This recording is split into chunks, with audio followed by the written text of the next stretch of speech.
Hi guys, I'm back again today with another reaction video, and we're checking out David Cross, Why America Sucks at Everything. So before we start, don't forget to subscribe if you haven't already. Click that bell button to get notified whenever I do upload videos. So guys, let's check this out. What does he mean by why does America suck at everything? What particularly does he mean, or what is he talking about? So let's check it out. Oh, that's some intro.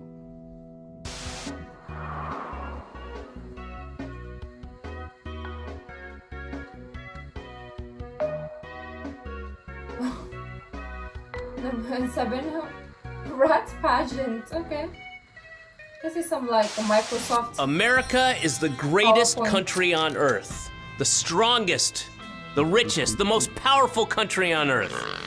As an American, I'm sure you've heard that roughly 135 times a year. 235 if you go to public school. 335 if you go to a Christian academy. We're told that Americans have the best lives of any people in the world. That we have low taxes, small government, and the highest living standards on earth. And most inaccurately, that we're the freest. Well, it is partly true. America is the richest country, not just in the world, but in the history of the world. It's really hard to comprehend just how rich we are. We have 18 million people who are millionaires.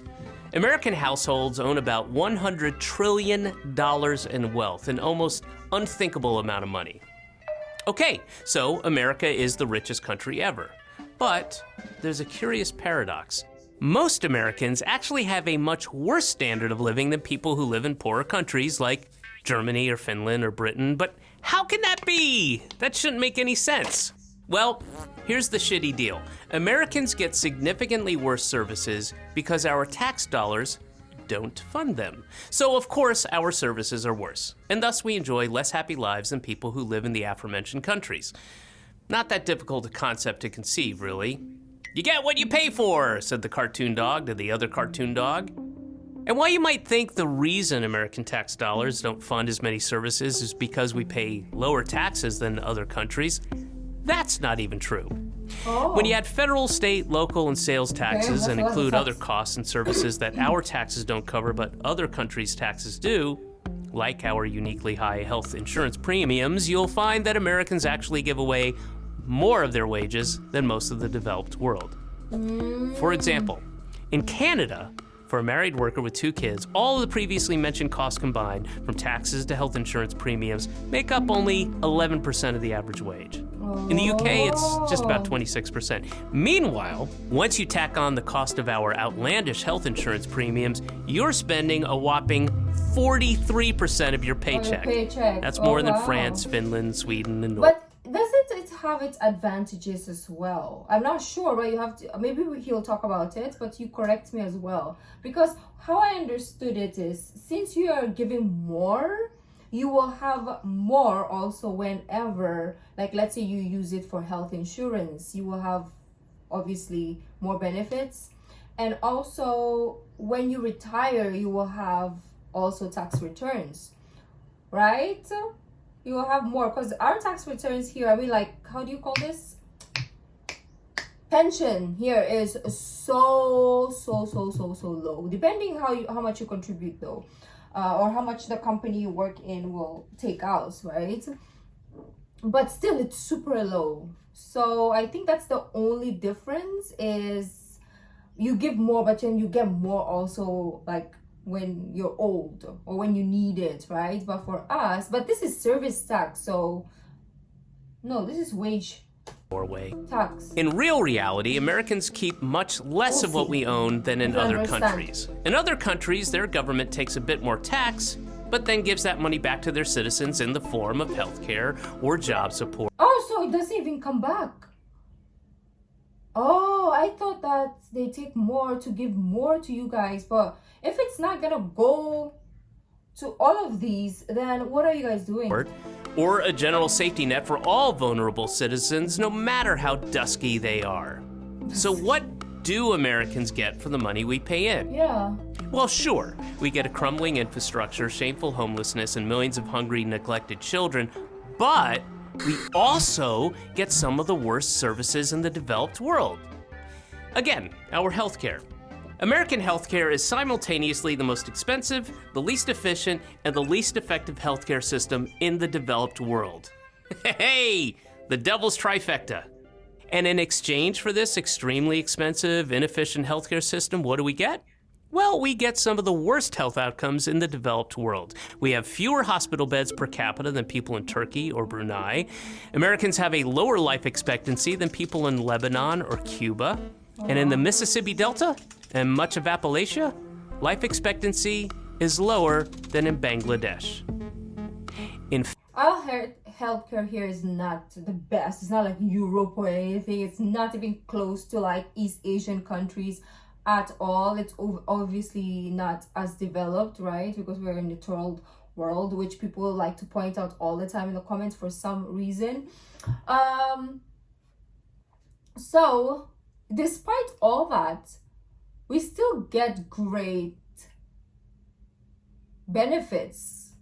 Low key, yeah. Like they really take care of pregnant people and old people over here. So for some reason, yeah, so that's good. But so where's the money going then? If I don't get it. Life expectancy is lower than in Bangladesh. In fact, in 2017, the United Nations sent a commissioner to West Virginia to document what he saw, and he described, quote, third world conditions of absolute poverty, unquote. Oh, no. We even have a higher infant mortality rate than people in Russia and Serbia. In every single metric, America does worse across the board. Oh no. So why is healthcare so expensive? Because it's so complicated. You have to look for in-network physicians, schedule an established care appointment, beg for coverage from your insurance company that couldn't care less about you, and that's if you're lucky enough to have good insurance. Compare that to Britain and all of those other evil, socialist-like countries where it's simple. Public hospitals provide free treatment to people who need it. That's it. I'll repeat that. Public hospitals provide free treatment to people who need it. And here's the best part.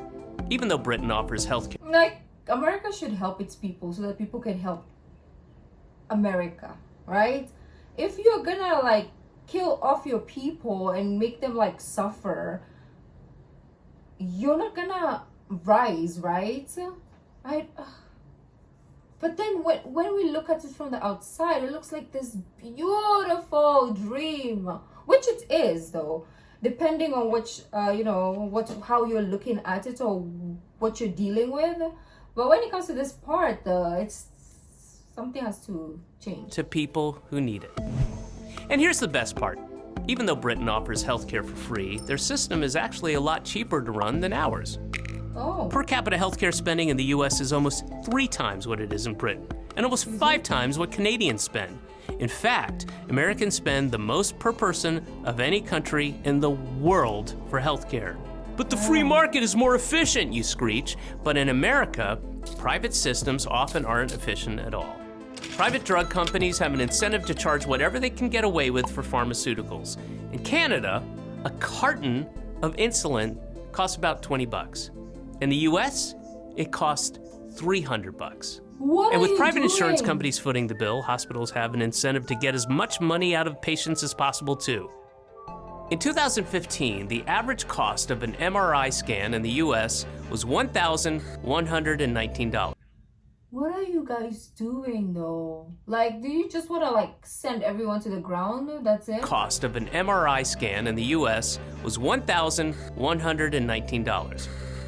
But it was only $215 in Australia. Spain, about $181.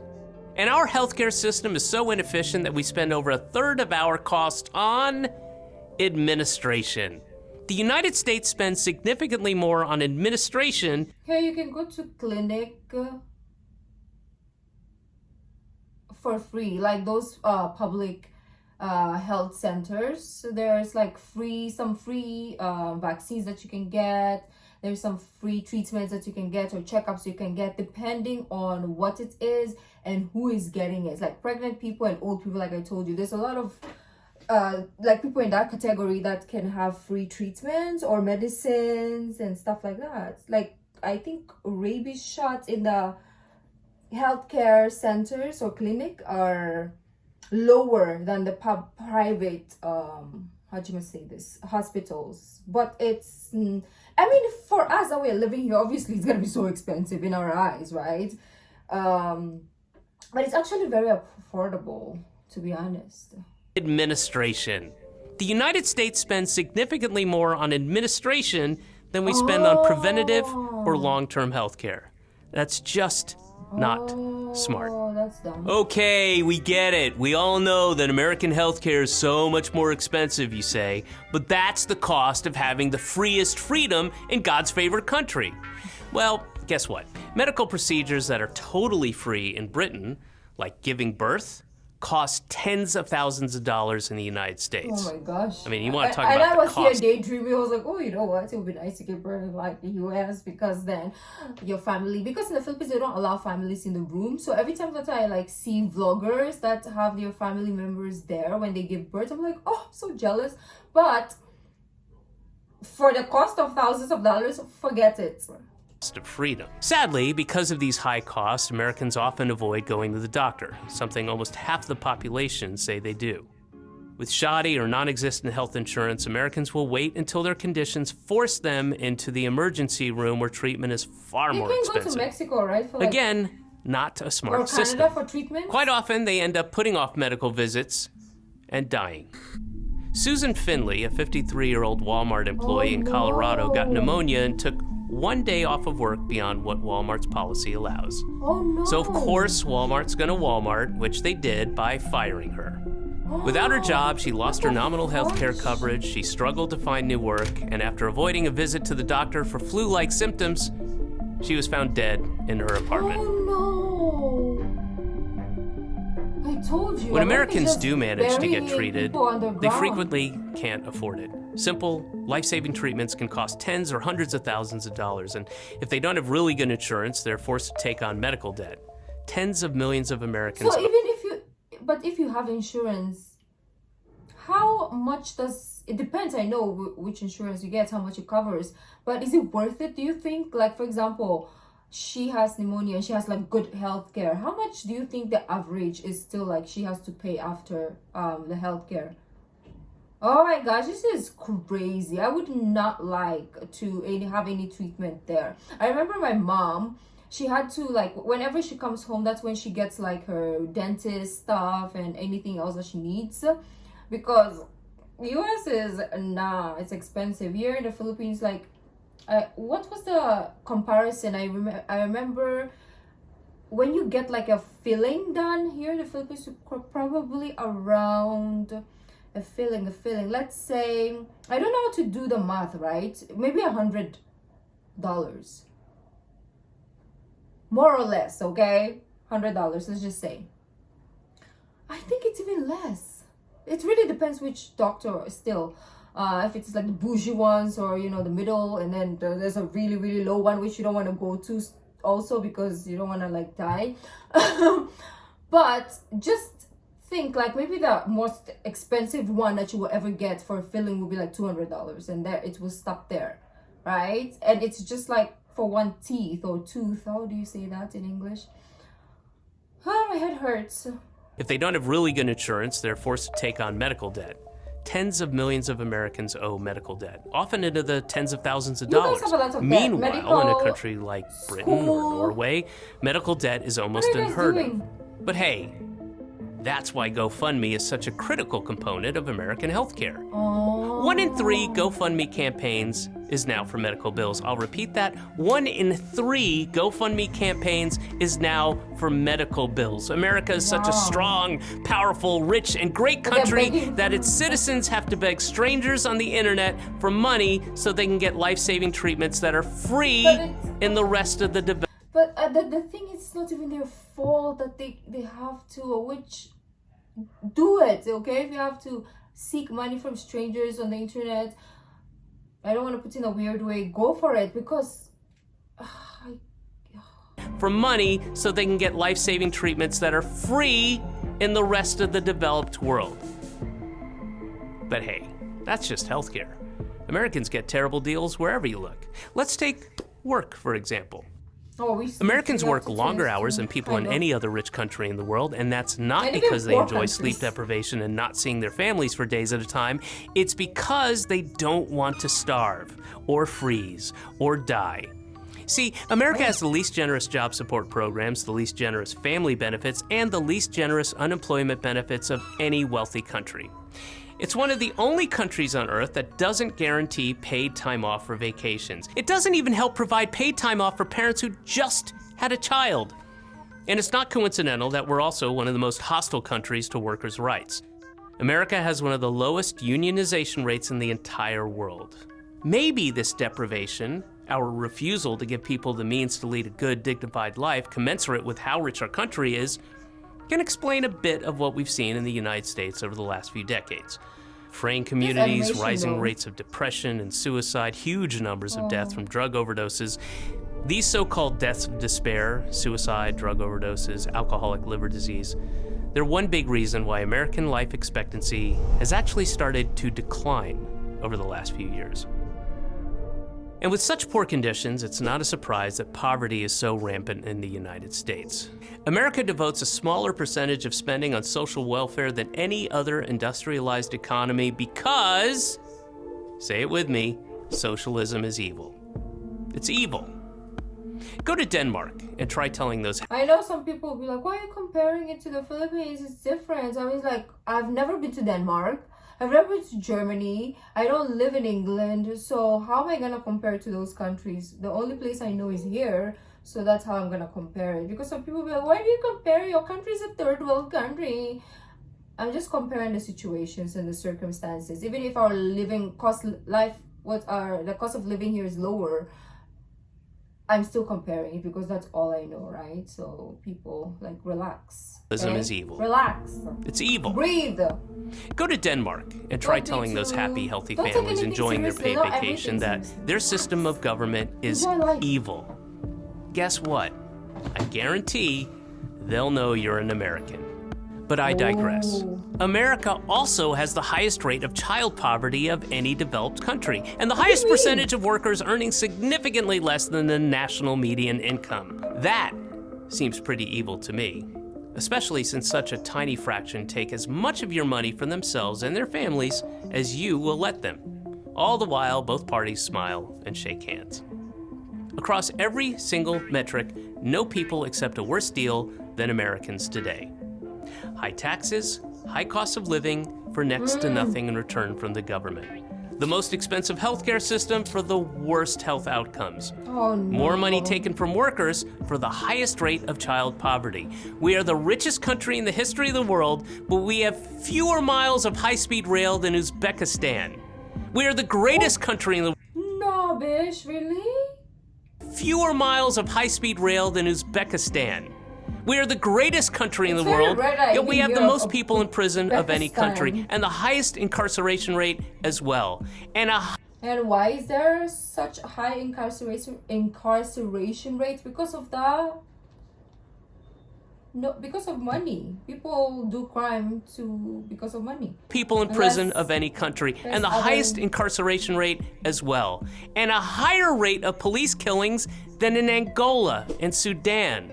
America's bad at everything because instead of choosing to make life better for people through a public healthcare system or more generous childcare policies or better public transit or programs that allow people to spend more time with their families, Yeah. American law is designed and crafted to Can we protect a redesign class of it? parasitical middleman industries. Instead of using a proportionally tiny piece of the massive amount of the wealth in this country to make people's lives healthier and happier, most of our elected leaders are, and have been for generations, engaged in a massive project of looting, gently and lovingly guiding as much money as possible from working people into the pockets of the well-connected and the ultra-rich.